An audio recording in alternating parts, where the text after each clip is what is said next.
Hyderabad gadget म्हणजे काहीच नाही बघा, हे लक्षात द्या. सर्व जनतेला माझं आव्हान आहे. हैदराबाद गॅजेट म्हणजे गाजराची पुंगी आहे.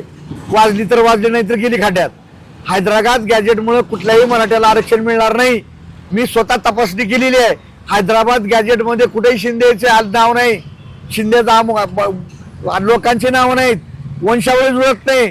आणि त्यामुळं हैदराबाद गॅजेट हे मृगजळ आहे, मृगजळ. आणि त्या ठिकाणी बसण्याचं दुसरे कारण असं आहे की तुम्ही सांगितलं ज्याच्या कुणबी नोंदी आहेत त्यांनाच आरक्षण मिळणार, म्हणजे 95% मराठवाड्यातले मराठा समाज आरक्षणापासून वंचित राहणार आहे. मग त्यांना का वाऱ्यावर सोडायचं का? त्यांच्यासाठी काय करणार हा माझा सवाल सरकारला आहे. विखे पाटील, लाड साहेब, याच्यावर काय तुमचं म्हणणं आहे याच्यावर सांगा. शिंदे साहेब काय तुमचं म्हणणं, सुनित्रा पवार मॅडम याच्यावर सांगा. गोरगरीब मराठ्याला या मराठवाड्यातल्या ज्यांचं कोणी नोंदी सापडत नाहीत अशाला आरक्षण तुम्ही कसं देणार? याच्यावर एकच उत्तर आहे. आपल्या महाराष्ट्राचे मुख्यमंत्री आहेत देवेंद्र फडणवीस, हो, चतुर आहेत. त्यांना सगळ्या जातीला इथं फक्त झुलवत ठेवायचे, कुणालाही शांततेत राहू द्यायचं नाही, कुणाला खऱ्या आरक्षणापासून त्यांना वंचितच ठेवायचंय. त्यामुळं त्यांना फक्त राजकारण करायचे जी. आणि ज्याला राजकारण करायचंय ते कधी आरक्षण देऊ शकत नाही जी. आणि आम्हाला असं वाटतंय की महाराष्ट्र सरकार जे आत्ताच आहे भाजप सरकार, हो, ते मराठ्याला कधी आरक्षण देणार नाही. त्यामुळे महाराष्ट्र मी छत्रपती संभाजीनगर येथे विभागीय आयुक्त कार्यालयासमोर उभा आहे. इथे उपोषण सुरू आहे. राजेंद्र दाते पाटील हे मागच्या 9 ऑगस्टपासून इथे उपोषणाला बसलेले आहेत. मराठा मावळा संघटनेचे संस्थापक अध्यक्ष माझ्यासोबत आहेत, विचारणार आहेत, ते पाठिंबा देण्यासाठी त्यांच्यासोबत आहेत. काय परिस्थिती, उपोषणाला बसावं लागले, कारण काय आहे सगळ्या महाराष्ट्राला माहिती आहे, कशामुळे बसलेत, आता तुमचा काय पाठिंबा आहे आणि आता भूमिका काय आहे तुमची यांना पाठिंबा देण्यामागची? तुम्ही म्हणता की आरक्षणाचा विषय सगळ्या महाराष्ट्राला माहिती आहे, पण माझं मत आहे की माहित नाही. कसं माहित नाही? संभ्रमात आहेत ते सांगालो. जी जी. लोक संभ्रम आहेत. मागच्या 4 वर्षापासून अनेक आंदोलनं झाले, हो, अनेक वेळेस सरकारनं आश्वासन दिलं जी. आणि प्रत्येक आंदोलनानंतर जे आश्वासनाची सभा होते त्या सभेमध्ये सांगितलं की तुम्हाला अमुक आरक्षण दिलं, तुम्हाला तमुक आरक्षण दिलं आणि महाराष्ट्रातले सगळे मराठे ओबीसीत गेले म्हणून सांगितलं जी. मग थोडे 2-3 महिन्यांना कळतं की अरे हे सगळ्याला खोटं बोललं जाते, जी, सरकार खोटं बोललं जाते जी. पण नंतर थोड्या दिवसानं आजोबा आंदोलन होते, हो, त्या आंदोलनामध्ये परत सरकार काहीतरी आश्वासन देते आणि परत मराठा समाजाला आरक्षण दिलं असं म्हणलं जाते, नंतर ते खोटं पाडलं जाते. परत अजून 2-3 महिन्याला आंदोलन होते, चलो मुंबईला गेलो, सगळे लाखो मराठी एकत्र आले आणि जे हैदराबाद गॅजेट आहे ते सगळ्याला लागू केलं. मला सांगायचंय की हैदराबाद गॅजेट लागू झाल्यामुळे मला आनंद झाला जी. माझ्या कार्यकर्त्याला असा आनंद झाला किंवा आपण ओबीसी मध्ये गेलो, आपण कुणबी झालो, आता आपल्या मुलाबाळाचं शिक्षणाचा प्रश्न सुटणार आहे. मी पेढे वाटले, फटाके फोडले, डान्स केलाय, माझ्याकडे व्हिडिओ आहे त्याचा आणि सगळ्याला आनंद झाला ना मोठा. रात्रभर झोपलं नाही मला की बाबा कधी नाही ते आपण ओपनच्या ओबीसी मध्ये गेलो म्हणून. मी 27 वर्षापासून समाजकारण करतो, त्यामुळे मला समाजाचे प्रश्न सुटल्याचा फार आनंद झाला. गोरगरीब जनतेला त्याचा फायदा होईल. पण ज्यावेळेस मी कलेक्टरकडे गेलो, ज्यावेळेस मी तहसीलदारकडे गेलो की ओबीसी प्रमाणपत्र द्या, आमचे कार्यकर्ते गेले, त्यावेळेस असं लक्षात आलं की अधिकारी म्हणायला लागले की जर तुमची हैदराबाद गॅजेट मध्ये नोंद असेल, वंशावळी जुळत असेल तरच तुम्हाला ओबीसी सर्टिफिकेट मिळेल, अन्यथा मिळणार नाही. ही बघून मला धक्का बसला. अरे इकडे तर महाराष्ट्रात सांगितलं की सगळे मराठी ओबीसी मध्ये गेले आणि इकडे बघायला तर अधिकारी सांगतात की हैदराबाद गॅजेटचा काही उपयोग नाही, तुम्हाला आरक्षण मिळणार नाही जर तुमची नोंद नसेल आणि वंशावळी नसेल.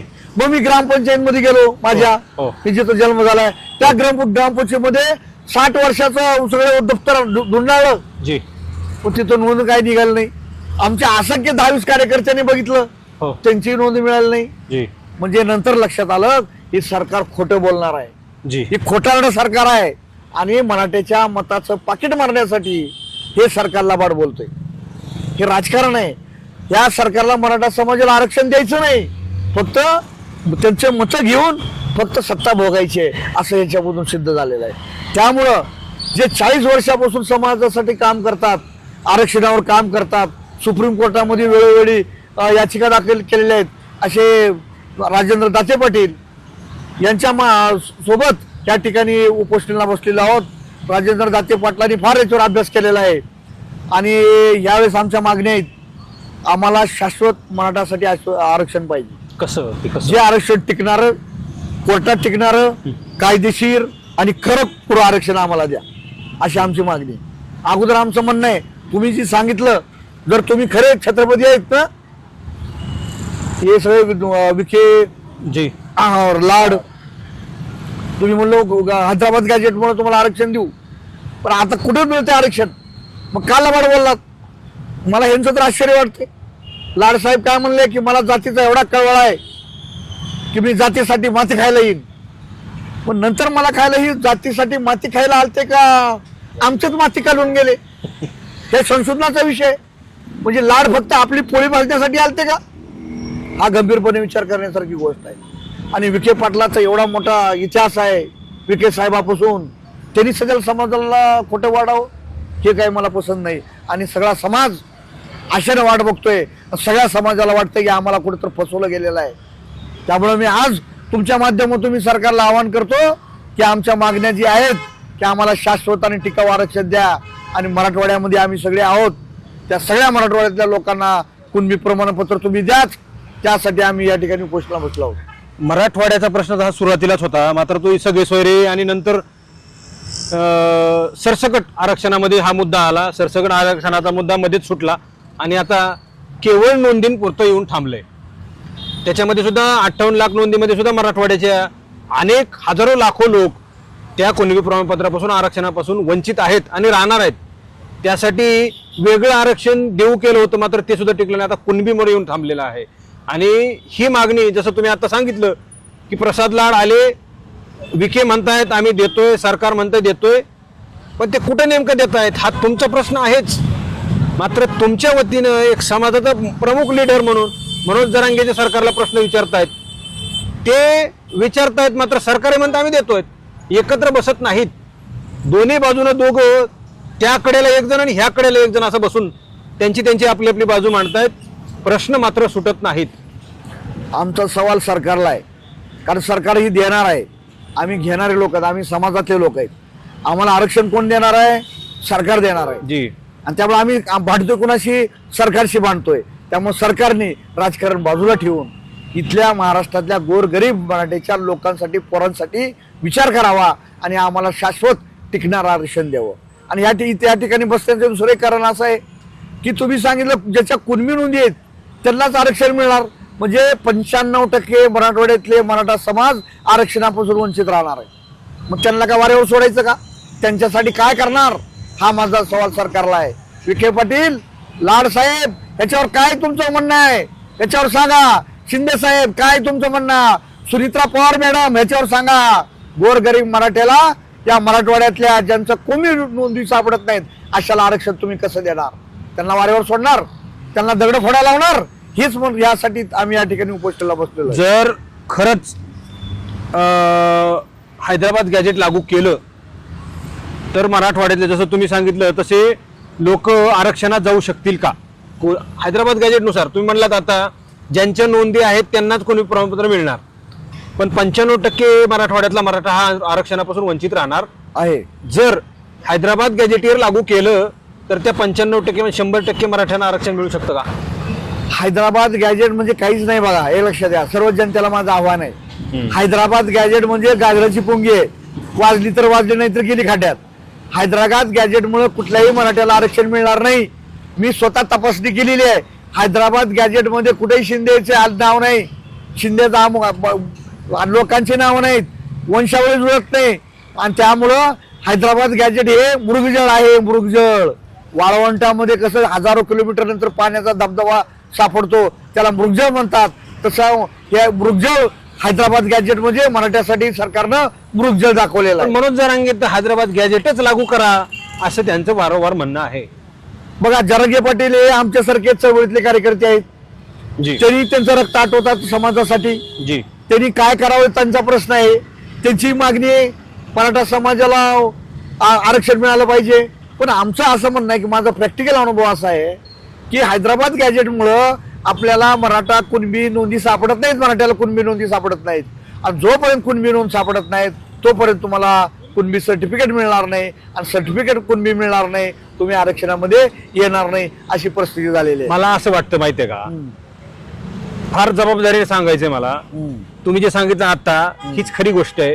आणि मला वाटतं तुमच्या सांगण्यानुसार तुम्ही सुरुवातीपासून मागच्या 30 वर्षामध्ये हे सांगत आलेलं आहे की याच्या व्यतिरिक्त वेगळं काही नाही, आम्हाला वारंवार गाजराची पोंगी दिली जाते. बरोबर. पण तुमचा आवाज समाज म्हणून तुमच्या मागे किती लोक आहेत, समाज म्हणून आज तुमच्या आवाजाला, तुमच्या मागणीला किती वेटेज आहे, किती महत्व आहे, याला खूप खरं महत्व आहे. याला ही जबाबदारी सांगायची गरज आहे की आज तुमच्या मागणीला किती महत्व आहे.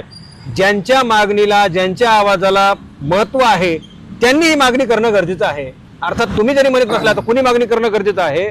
मनोज जरांगेंनी ही मागणी करणं गरजेचं आहे. तुम्ही जरी बोलत असला तर तुमचा हा शब्द मनोज जरांगेंनी त्यांच्या तोंडून काढला पाहिजे की सरकार, आमची लोक 95% या GR च्या माध्यमातून किंवा हैदराबाद गॅजेटियरच्या माध्यमातून आरक्षणापासून वंचित राहणार आहेत. हे आम्हाला नकोय, आम्हाला शाश्वत आरक्षण हवंय असं मनोज जरांगे म्हणत नाहीत. त्यामुळे मराठा समाजाचं नुकसान होत आहे. आता असं बोलल्यानंतर मराठा समाजाचे काही लोक मला म्हणतील, बेटा हे चांगलं म्हणतायत पाटलाला आणि तू नाव ठेवतोस. नाव ह्यासाठी ठेवतोय, त्यांचं फक्त मी जास्त उलगडून सांगितलंय. त्यांना कुणाला, अर्थात मनोज जरांगे त्यांना नाव ठेवायचे नाहीत, पण मला नाव ठेवायला काय हरकत नाही, कारण मला खरं बोलायचं आहे. त्यांचे ते जरी मनोज जरांगेंचा आदर करत असले तर त्यांनी केला पाहिजे. मी आदरच करतो, मात्र खरं बोलण्यापासून मी चुकत नाही. हे शब्द मनोज जरांगेंनी सरकारला करायला पाहिजेत. जसं मी मागाशी म्हणलं भानुसे साहेबांच्या इंटरव्ह्यू मध्ये की सरकारने बसलं पाहिजे. तुम्हाला वाटत नाही का की सगळ्यांनी सभागृहामध्ये बसलं पाहिजे? ओबीसी लक्ष्मण हाके असं म्हणतात, आमचं आरक्षण आज मी तुम्ही घेऊ देत नाही, मराठा समाजाने आमचं आरक्षण खाल्लं किंवा मनोज जरांगेंनी खाल्लं, असं लक्ष्मण हाकेचं म्हणणं आहे. तर हाके एका बाजूला, मनोज जरांगे एका बाजूला, सभागृहामधले सगळे लोक बसू द्यात. काय नेमकं चाललंय महाराष्ट्रात एकदा कळेल. 24 तास आंदोलन, ते सभागृहामध्ये चर्चा चालू द्या, रात्रंदिवस चर्चा चालू द्या आणि मार्ग सोडवा आणि महाराष्ट्राला मोकळा श्वास घेऊ द्या. असं वाटत नाही? याच्यावर एकच उत्तर आहे. आपल्या महाराष्ट्राचे मुख्यमंत्री आहेत देवेंद्र फडणवीस. हो, चतुर आहेत. त्यांना सगळ्या जातीला इथं फक्त झुलवत ठेवायचंय, कुणालाही शांततेत राहू द्यायचं नाही, कुणाला खऱ्या आरक्षणापासून त्यांना वंचितच ठेवायचंय. त्यामुळं त्यांना फक्त राजकारण करायचे जी, आणि ज्याला राजकारण करायचंय ते कधी आरक्षण देऊ शकत नाही जी. आणि आम्हाला असं वाटतंय की महाराष्ट्र सरकार जे आत्ताचं आहे, भाजप सरकार, ते मराठ्याला कधी आरक्षण देणार नाही. त्यामुळे महाराष्ट्रातल्या जनतेला लक्षात ठेवलं पाहिजे की हे जे सरकार आहे हे फसव आहे, लबाड बोलतोय, खोटं बोलतोय आणि हे आपल्याला आरक्षण देणार नाही. जर यांची नियत चांगली असती तर आतापर्यंत मराठा समाजाला आरक्षण दिलं असतं. कारण प्रत्येक वेळेस लबाड बोलणं, कारण आपण कोर्टात गेल्यावर काय म्हणते, तारीख पे तारीख. तसं ह्या ठिकाणी फक्त गाजरावर गाजर, पण मराठा समाजाला कधी आरक्षण मिळत नाही. अहो, आम्ही मुंबईला गेलो, चिखलात लोळलो, चिखलात फिरलो, रात्र डोळे घासले. 4 वर्षापासून आम्ही आंदोलनामध्ये सहभागी आहोत, परंतु या सरकारला क्यू आले नाही की एवढे मराठी, आज करोडो मराठी रस्त्यावर आले, पण त्या सगळ्या मराठ्याचा त्याग आणि बलिदान आहे हे सरकारच्या लक्षात आलं नाही. त्यामुळे सरकारला माझं सांगणं आहे की जर तुम्हाला इथून पुढे राजकारण करायचं असेल तर मराठा समाजाचा तळतळाट घेऊ नका. मराठा समाजासाठी शाश्वत आणि टिकाऊ आरक्षण द्या, नीतीनं द्या, अनितीचा वापर करू नका, असं या ठिकाणी मला त्यांना ठणकावून सांगायचंय. खूप खूप धन्यवाद दिलेल्या वेळेसाठी आणि तुम्ही धन्यवाद. जय शिवराय. खरं तर काय कंडिशन आहे माहितीये का, उपोषण आंदोलन ही आपल्या हक्काच्या मागणीसाठी केली पाहिजेत. ती उपोषण आंदोलन का करावी लागतात? शासन प्रशासन त्यांच्या ज्या मागण्या, संविधानिक मागण्या, ते मान्य करतच नाहीत, म्हणून आंदोलन उपोषण करायची वेळ येते. आणि काही लोकांचे जीव बलिदान सुद्धा गेलेले आहेत अशा प्रकारच्या विविध मागण्यासाठी. मग आरक्षणाचा लढा असेल किंवा विविध मागण्या ज्या आहेत. तसंच मराठा समाजाचं सुद्धा आंदोलन आहे. शासनाकडून दिशाभूल केली जात आहे असा थेट आरोप केला जातोय. कशी दिशाभूल केली जाते यावर सुद्धा चिंतन करून जाहीरपणे सांगितलं जात आहे. मात्र मूळ मुद्दा हाच आहे की हा प्रश्न सुटणार कधी? 3-3 वर्ष आंदोलनं सुरू आहेत. एकीकडे 20 दिवसांमध्ये दिल्लीमध्ये आंदोलन सुरू होतं. त्या आंदोलनाची दहशत म्हणून केंद्रीय राज्यमंत्र्याला राजीनामा द्यावा लागला. इथे मात्र महाराष्ट्रामध्ये मागच्या 3 वर्षांपासून आंदोलनं उपोषणं सुरू आहेत. ती का संपत नाहीत? काय नेमकी मागणी आहे त्यांची? भारताबाहेरची मागणी आहे का? म्हणजे संविधानाबाहेरची मागणी आहे का? आणि संविधानाबाहेरची असेल तर त्याच्यावर पर्याय योजना, उपाययोजना काय करायच्या, कुणी करायच्यात, हे कधी करायच्यात, हा सगळा प्रश्न फिरून फिरून येऊन त्या ठिकाणी सरकारवर थांबतो. सरकार, माझा या इंटरव्ह्यूच्या माध्यमातून शेवटी हेच सांगायचं आहे की सरकार जर देऊ केलेलं असतं, जसं यांनी सांगितलं की सरकारला द्यायचं नाहीये, खरंच जर सरकारने ह्या सगळ्या गोष्टी देऊ केलेल्या असत्या तर त्यांना स्पष्ट सांगता आलं असतं.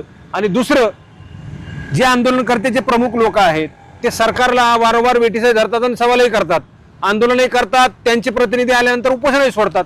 म्हणून लोक संशयात आणि संभ्रमामध्ये आहेत की नेमकं काय चाललेलं आहे. हा प्रश्न सभागृहात नेऊन सोडला पाहिजे आणि तरच कुठेतरी महाराष्ट्र शांततेत राहील असं वाटतं. तुम्हाला काय वाटतं तुम्ही कॉमेंट बॉक्समध्ये तुमचं मत नोंदवा. स्पष्ट शब्दांमध्ये, चांगल्या स्वच्छ शब्दांमध्ये मत नोंदवा. हा व्हिडिओ, हे इंटरव्ह्यू तुम्हाला कसा वाटला या संदर्भामध्ये तुमचं मत नोंदवा. व्हिडिओ आवडला जास्तीत जास्त शेअर करा आणि मराठी महाराष्ट्र तुम्ही नवीन असाल तर तिथं मराठी महाराष्ट्र सबस्क्राईब करा आणि फेसबुकवर असाल तर तिथंही फेसबुकला फॉलो करा आणि तिथूनही व्हिडिओ शेअर करा. खूप खूप धन्यवाद.